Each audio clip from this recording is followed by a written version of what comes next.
गुरुजी, मुखिया जी, आप मयूरेश के बारे में क्या? धीरज रखो इच्छा, ये मोर पंख तुम्हारे हर सवाल का जवाब देगा।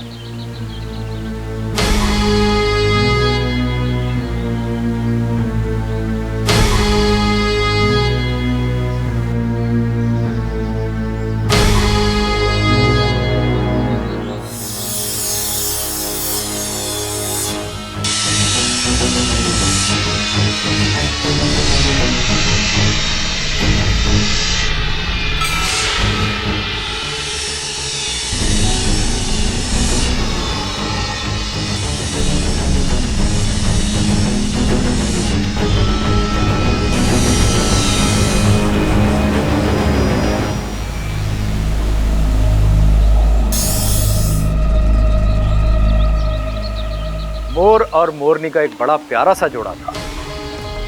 दोनों दिल के बहुत अच्छे थे। हालांकि मोर नागों के सबसे बड़े दुश्मन होते हैं, लेकिन इनके मन में नागों के प्रति कभी भी नफरत या कोई घृणा नहीं थी। यहां तक कि नाग करीब से भी गुजर जाए तो भी इन्होंने उसे कभी छुआ तक नहीं। जियो और जीने दो, यही इनके जीवन का सूत्र रहा। इसी दंपति का पुत्र है मयूरेश। इकलौता बेटा मयूरेश जाहिर है माँ बाप का लाडला था। इधर बेटे ने मांग की नहीं, उधर माँ बाप तुरंत पूरा कर देते। नतीजा वही हुआ जो होना था। मयूरेश कमाल का जिद्दी बन गया। उसकी ना सुनने की आदत जाती रही। मयूरेश की एक ही धारणा थी कि जो चीज दिल को अच्छी लगे उसे हासिल करना है, चाहे उसके लिए जान देनी पड़े या जान देनी पड़े। जिस बात के लिए उसे मना किया जाए जानबूझकर वो वही करता था। एक दिन माँ बाप ने उसे नागिस्तान जाने से मना किया। जिद्दी मयूरेश नागिस्तान पहुंच गया और वहां उसकी नजर हमारी इच्छा पर पड़ी। पर गुरुजी, उसने मेरी इच्छा को देखा कहां? यही नागिस्तान के आसपास के जंगलों में। इच्छा, पकड़ो इच्छा, पकड़ो पकड़ो पकड़ो। मुझे भी, मुझे भी।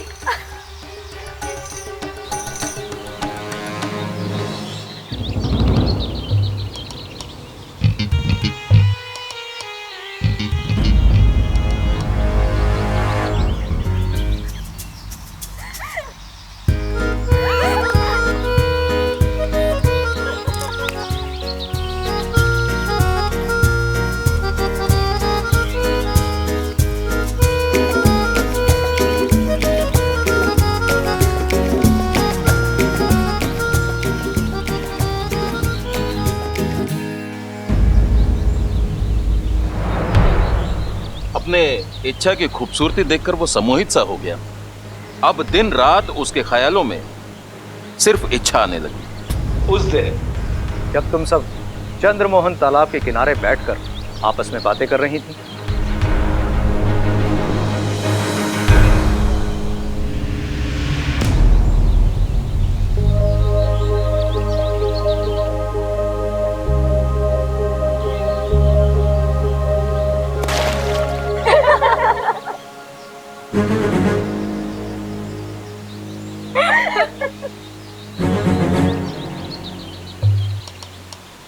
इच्छा की खूबसूरती तो दिन ब दिन बढ़ती जा रही है। जरा संभल के रहना इच्छा, जंगल में खूबसूरती के दीवाने बहुत हैं। दीवाने चाहे कितने भी हो, इच्छा किसी ऐसे वैसे के हाथ नहीं आएगी। इच्छा का होने वाला पति तो राजकुमार होगा। इच्छा बोलती गई। अपने जीवन साथी के लिए अपनी एक एक अपेक्षा वो बताती गई। मयूरेश वो सुन रहा था। इच्छा की अपेक्षाओं के साथ अपने आप को तोल रहा था और उसने ये फैसला कर लिया कि इच्छा से अगर पूरी दुनिया में कोई शादी करने योग्य है तो वो है सिर्फ मयूरेश।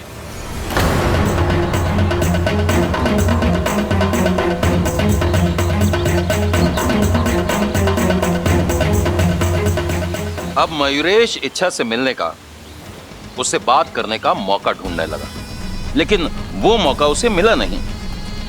एक दिन अचानक इच्छा नागिस्तान से चली गई। मयूरेश उसे ढूंढता रहा। तभी कुछ सर्पों की बातों से उसे पता चला कि इच्छा पहलवानों की हवेली में रह रही और इसीलिए वो उसके पीछे वहां जा थमा। लेकिन एक बात पक्की है इच्छा, मयूरेश बहुत जिद्दी है। वो अपनी मनमानी करता रहेगा और इतनी आसानी से तुम्हारा पीछा नहीं छोड़ेगा। जानती हूँ गुरुजी, लेकिन मैं उससे नहीं डरती। आज नागुमी देव ने हमें यहाँ तक पहुंचाया है, अब मयूरेश की कमजोरी तक भी वही हमें पहुंचाएंगे। मयूरेश खत्म होकर रहेगा।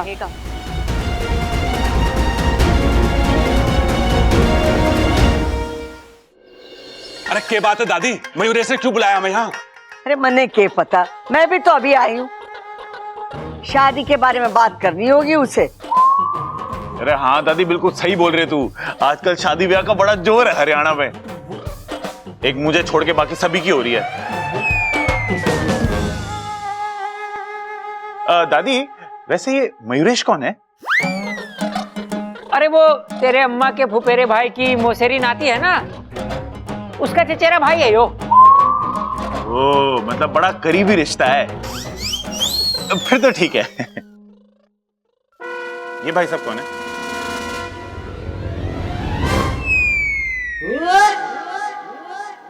क्या बात है छोरा, तूने हम सबको यहाँ क्यों बुलाया है?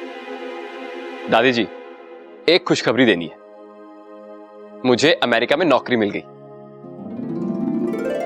छोरा, ये तो बड़ी खुशी की बात है। ममता, जाके मिठाई लेके आ।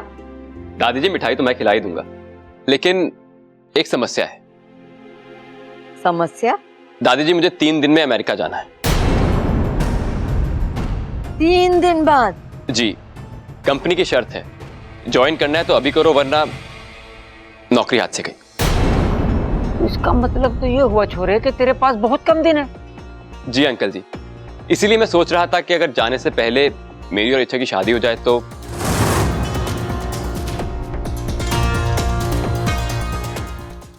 देख छोरे, इतनी जल्दी तो शादी ना हो सके।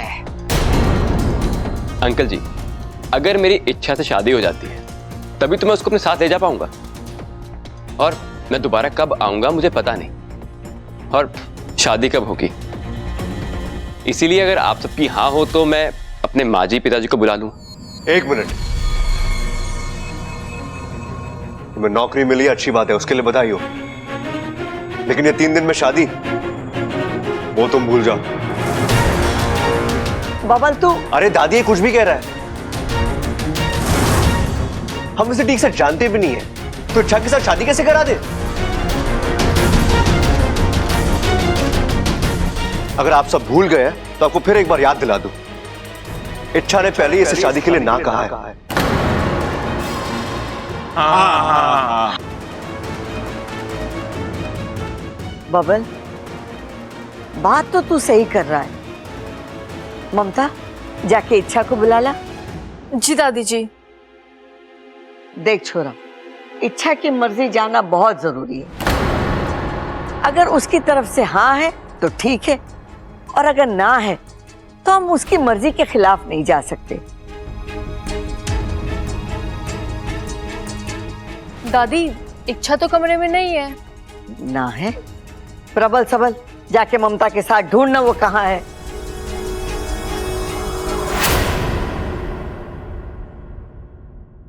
इच्छा! इच्छा! इच्छा! अरे इच्छा! अरे कहाँ है तू? अरे भाई, कहीं दिखी इच्छा? अरे ना, बरामदे में तो है ना। छत पर भी देखा, छत पर भी नहीं है। ऊपर से लेकर नीचे तक पूरा घर छान मारा, कहीं ना है वो। अरे कहाँ चली गई है छोरी? दादी, पूरा घर छान मारा, इच्छा कहीं ना मिली। अरे कहाँ गई होगी? हाँ दादी जी, वो जहाँ जहाँ हो सकती थी हर जगह देख लिया। ओ, कहीं घर छोड़ के भाग तो ना गई वो? सबल, अरे हाँ दादी, उसे बीच बीच में घर छोड़ के जाने के ना दौरे पड़ते हैं, इसलिए मैंने सोचा कि कहीं वो। अरे चुप कर बावले, यही कहीं होगी। अचानक कहाँ जा सकती है इच्छा? कहीं मुझसे डरकर? इच्छा तुम कहीं भी जाओ, मुझसे छुप कर रह नहीं पाओगी। इस परिवार की किसी एक की चीख तुम्हें वापस लाने के लिए काफी है। पहला निशाना बब्बर। ये लो, आ गई। छोरी तू कहाँ चली जाती? कब से तुझे ढूंढ रहे थे। वो दादी, मैं कुछ अपने जरूरी काम से बाहर गई थी। आपको मुझसे कुछ काम था? ना ना छोरी, मने काम ना था, मयूरेश को काम था। देख छोरी, इसे नौकरी मिली है परदेश में और इसे इसी हफ्ते अमेरिका जाना है और ये चाहता है कि जाने से पहले तेरे साथ शादी हो जाए ताकि वो तुझे भी अपने साथ ले जाए। अब तू बता छोरी, तेरी क्या मर्जी है? तू ये शादी के लिए राजी है या नहीं?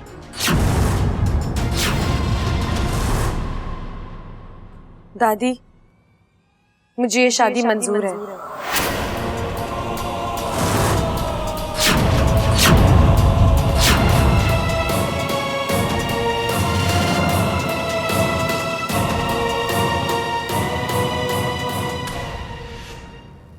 छोरी ने हाँ कर दी है, अब शादी की तैयारियां शुरू करो। याद रखना, सिर्फ 3 दिन है हमारे पास।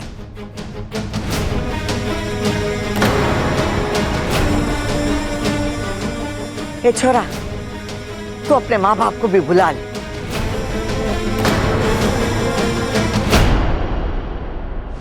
इच्छा, ये सब क्या है? तुम इस शादी के लिए हाँ कैसे कर सकती हो? अब्बू, मैं मुझे बोलने दो इच्छा। मैं जानता हूँ तुम बब्बर चाचू से बहुत प्यार करती हो। तुम और वो एक दूसरे के लिए ही बने हैं। तुम दोनों किसी और के साथ खुश नहीं रह सकते फिर तुम। अब्बू, मेरी मजबूरी है। अब क्या मजबूरी है इच्छा? बताओ मुझे। मैं अभी नहीं बता सकती। अभी नहीं बताओगी तो कब बताओगी इच्छा? 3 दिन में तुम्हारी शादी है, उसके बाद सब खत्म हो जाएगा। अच्छा, मैं तुम्हारा बेस्ट फ्रेंड हूँ ना? मुझे तो बताओ क्या हुआ है? अब्बू, ये सब जितना सीधा दिख रहा है उतना है नहीं। इसके पीछे बहुत बड़ा षड्यंत्र।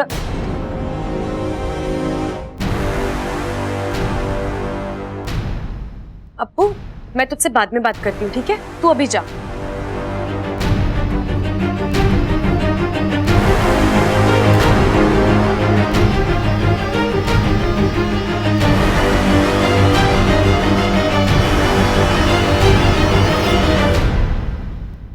अब क्या है?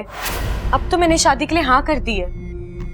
वही तो, जो लड़की कल तक शादी के नाम पे भड़कती थी वो आज अचानक शादी के लिए हाँ बोल दे। ये बिन मौसम की बरसात कैसे हो गई? मोरपंख याद है जो हमने चुराया था? ये सब उसी का कमाल है। मयूरेश, मैं तो पहले से यही कह रही थी कि मुझे शादी से प्रॉब्लम नहीं है। मुझे तो बस तुम्हें जानना है। अब मैं जान गई, इसलिए मैंने शादी के लिए हाँ कह दी। ऐसा क्या जान लिया तुमने मेरे बारे में? सब कुछ।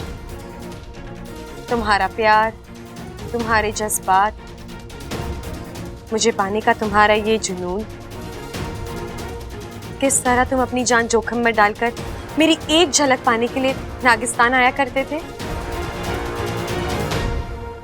अब तो मुझे पूरा यकीन हो गया है कि तुमसे ज्यादा प्यार करने वाला मुझे और कोई मिल ही नहीं सकता। इसलिए ना कहने की गुंजाइश ही नहीं थी। और वैसे भी तुम इतने जिद्दी हो, जो चाहते हो वो हासिल करके ही रहते हो। मैं भला कब तक भागती तुमसे? बस यही वजह है शादी के लिए हाँ कहने की? बिल्कुल।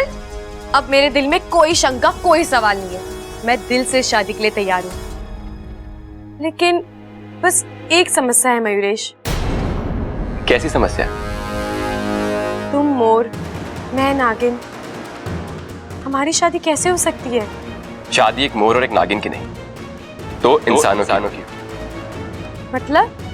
मतलब ये कि शादी में अभी 3 दिन बाकी, उससे पहले मैं मोड़ से इंसान बन जाऊंगा और तुम्हें भी बना। कैसे? अगले 2 दिनों में मनुष्य आत्मीकरण की विधि संपन्न होगी, जो हमें हमारी योनि से मुक्त करा के हमें मनुष्य योनि में प्रवेश दिलवाएगी। और उसके बाद हम आम इंसानों की तरह जिएंगे, अपने घर और अपनी गृहस्थी के साथ। असंभव, असंभव है ये। मुखिया जी, शेषो, समझाओ अपनी सपोली को। जज्बातों में बहके आज वो गलत कदम उठाने जा रही है।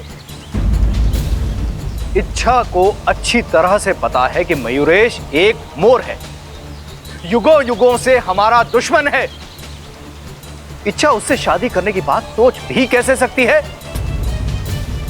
गुरुजी, इच्छा जो कर रही है वो उस परिवार के खातिर नहीं सिपली।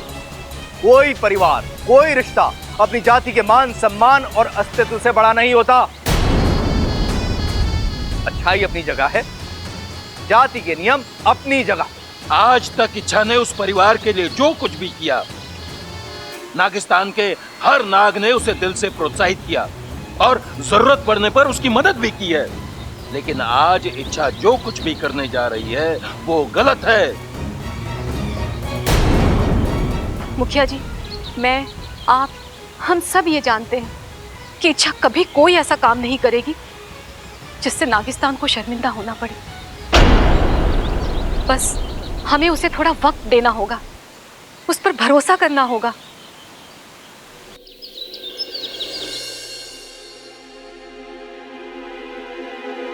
इतनी भी क्या जल्दी है? मुबारकबाद तो लेती जाओ।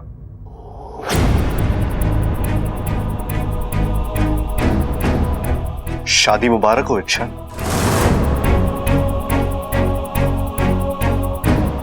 ऐसा ही होता है जब हम अपने दिल के खिलाफ जाकर फैसला करते हैं तो उन फैसलों को खुलकर जी भी नहीं पाते। मना किया था ना मैंने हाँ करने के लिए, तो फिर तुमने शादी के लिए हाँ क्यों कहा?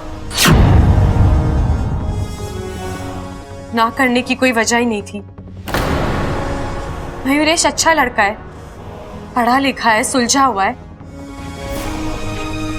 मुझे चाहता है, फिर मैं उसे। लेकिन मैंने मना करने के बावजूद तुमने। प्लीज, जिंदगी मेरी है, मर्जी मेरी है, मैं चाहे जो फैसला करूं, आपको मुझे रोकने का कोई अधिकार नहीं। अधिकार है मुझे, क्योंकि मैं तुमसे प्यार करता हूं और ये भी जानता हूं कि तुम भी मुझसे उतना ही प्यार करती हो।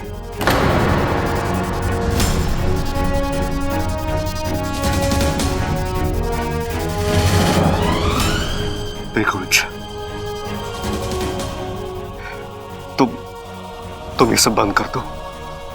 हाँ, मुझे नहीं पता तुम ये सब क्यों कर रही हो, लेकिन तुम्हारा ये खेल मेरी जान ले लेगा। प्लीज। बबल जी, मैं लाख बार आपसे कह चुकी हूँ, मैं आपसे प्यार नहीं करती। फिर भी अगर आपको कल्पनाओं में जीना है तो ठीक है, वो आपकी मर्जी है। मेरे लिए तो अब एक ही हकीकत है, मैंने मयूरेश को हाँ कर दी है और मैं उससे शादी कर रही हूँ।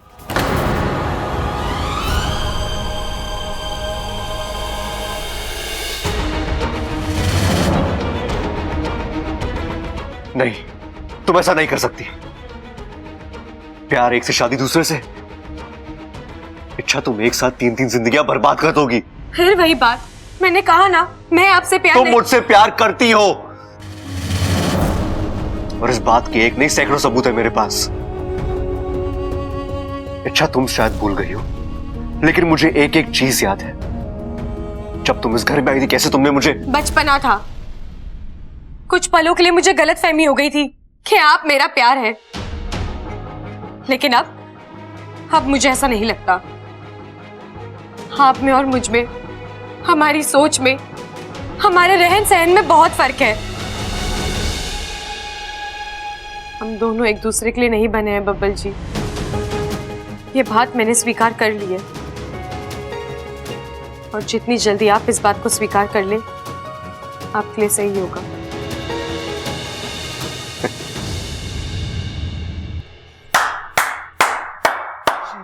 वाह अच्छा वाह, तुम्हारे जज्बात ना हुए मौसम हो गया। हर 4 महीने बाद बदलते रहते हैं। गलती मेरी थी कि मैंने आंखें बंद करके तुमसे। अब तो आपकी आंखें खुल गई है ना, तो मेरा पीछा करना छोड़ दीजिए। और हाँ, अपने लिए भी कोई अच्छी सी लड़की ढूंढकर आप शादी कर लीजिए। मुझे यकीन है आपको मुझसे बेहतर लड़की मिल जाएगी। अपनी राय के लिए बहुत बहुत शुक्रिया,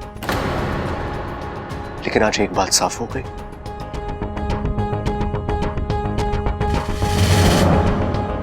कि मेरा तुमसे प्यार करना मेरी जिंदगी की सबसे बड़ी गलती थी। सही कहा तुमने, मैं तुमसे कहीं ज्यादा अच्छी लड़की डिजर्व करता हूं।